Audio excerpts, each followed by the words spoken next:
युवा कांग्रेस नेता तथा व्यवसायी अंकित सिंघाई घरे आईटी रेड। पीसीसी सभापति भक्त दास घनिष्ठ अंकित खरियार रोड स्थित बासभवन ऑफिस रे चढ़ाऊ करी 1 घंटार ऊर्ध्व समय हो ए आईटी रेड चली। खबर पाई अंकित घरे पहुंचती पीसीसी सभापति भक्त दास। पुणी थे कही रखुचु कांग्रेस नेता अंकित सिंघाई घरे आईटी रेड। पीसीसी सभापति भक्त दास अति घनिष्ठ होती अंकित खरियार रोड स्थित बासभवन और ऑफिस रे वर्तमान चढ़ऊ चली। इनकम टैक्स अधिकारी माने चढ़ऊ कर युवा कांग्रेस नेता घरे आईटी रेड वर्तमान चली। खबर पाई पीसीसी सभापति भक्त दास अंकित घरे पहुंची। चिन्मय महापात्र वरिष्ठ सहयोगी जोड़ी होते संपर्क अधिक तथ्य। चिन्मय कौन रही प्रसंग अपडेट देखु आपन जदि देखिए विक्रम जे नुआपड़ा उपनिर्वाचन आज हूँ प्रचार शेष दिन एवं 5टा पर जो माने बाहर नेता अच्छा से नुआपड़ा छाड़े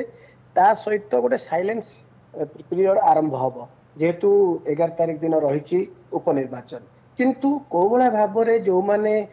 विरोध दलर जो माने रही मुख्य सेनापति एवं जो माने नुआपड़ा दल एसेट से किभली भाव में जानी शुणिकी हैरान करा राजनैतिक उद्देश्य रखिकी से घरे आईटी रेड करा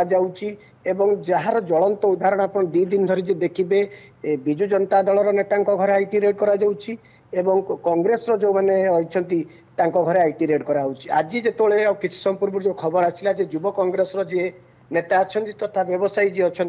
अंकित कुमार सिंघाई घरे आईटी रेड करा एवं ये कथा जितेबाला प्रचारित है एवं राजनीतिक उद्देश्य रखी जेहेतु आईटी रेड करा उपनिर्वाचन आखि आगे रखिकी तेणु पीसीसी सभापति भक्त दास तुरंत तांकर कर्मी जी युवा कांग्रेस नेता अच्छा मनोबल बुद्धि करने से जाकि घटनास्थल में पहुंचती सीधासल प्रश्न कर हठात कहीं निर्वाचन समय जो निर्वाचन आज हूँ प्रचार शेष दिन और 11 तारिख दिन नुआपड़ावासी नुआ विधायक बाछे से समय कहीं कौ उद्देश्य रखी आईटी रेड करा